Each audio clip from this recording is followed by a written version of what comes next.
Picture this: you're stuck for days in a destroyed tank, facing wave after wave of enemy soldiers. How long could you survive? This is the dark story of the Mark IV tank, Fray Bentos. World War I brought with it new methods to maim and kill in ways never before imagined. Newly conceived armoured vehicles known as tanks roared across the shattered landscape, overrunning trenches and slaughtering everything that opposed them. By 1917, war had become a mechanised affair. On the Belgian front, tanks were now deployed across the front line, designed to break through German positions.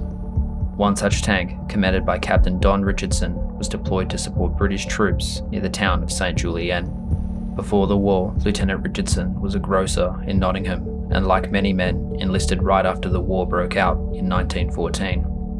Richardson had previously distinguished himself in action on the Western Front and was now in charge of a tank section. Not without a sense of humour, Richardson named his Mark IV tank Fray Bentos, a type of canned meat his family business sold. On board the tank, there were 3 Lewis guns and 2 6-pounders. 8 men were needed to keep the machine running. At Saint-Julien, Richardson's mission was to support the British 61st Division as it advanced through the obliterated landscape. Dozens of other tanks were part of the assault in an attempt to capture the small town. Captain Richardson would act as spotter, walking beside his tank. Advancing slowly at 4:40 AM on August 22nd, the tank suddenly came under intense machine gun fire. From the darkness, bullets came hurtling towards the British. One of the rounds ricocheted off the tank, striking Richardson in the leg. Taking cover, he dove into an opening in the tank, closing the hatch behind him. As this was happening, the driver, Lieutenant Hill, was hit by a piece of shrapnel, blowing him out of his seat and killing him instantly. The tank, now out of control, veered sideways and crashed to a halt in a shell crater, leaving 7 men stuck inside the vehicle. 2 of the remaining men were wounded in the crash. It was at this point Richardson must have realised that they were in dire trouble. Under unrelenting fire, the crew were now trapped inside the stranded tank, miles away from the safety of British lines. The Mark IV tank did have a contingency for this kind of situation. After countless vehicles had been lost in similar circumstances, the British High Command had ordered all tanks to be fitted with unditching equipment. This equipment consisted of a wooden beam attached to 2 chains fixed to the chassis. The beam would act as a lever in the muddy quagmire, allowing it to escape. There was only one problem. This equipment was attached to the roof of the tank. Someone would have to go outside and retrieve it. Sergeant Misson and Lance Corporal Brady volunteered for the dangerous task. Crawling out of a side hatch, the 2 men made their way cautiously forward. German machine gunners spotted them only 30 yards away and directed a hail of fire at their position. Misson sprinted back to the tank, reaching it just in time. Lance Corporal Brady was not so lucky. As he was attempting to reach the unditching gear, a German bullet punctured his chest. His body fell to the ground and sank into the deep mud, never to be seen again. In an attempt to counter the blinding machine gun fire, Captain Richardson ordered the men to take up their rifles. It took the strength of several men to traverse the weighty 6-pounder gun, firing off several rounds at the enemy position. But even this was not enough to stop the coordinated German efforts to neutralise the British tank. By 7 AM, the wider British assault had failed, and the surviving soldiers had turned to flee in a hasty retreat, leaving the crew of the Fray Bentos completely alone.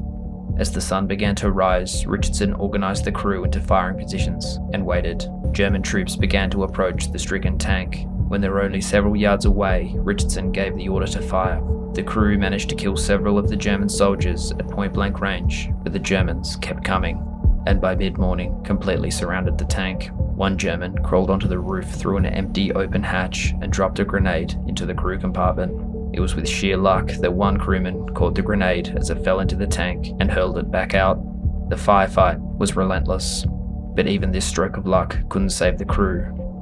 We can only imagine the horror that the men inside the tank must have felt as their ammunition began to dwindle. The name of the tank no longer a joke, but a frightening reality. To make matters worse, by the second day, the crew of the Fray Bentos ran out of both food and water. Out of desperation, Richardson ordered the radiator of the tank to be drained, and the men drank the blackened sludge. Time was running out fast.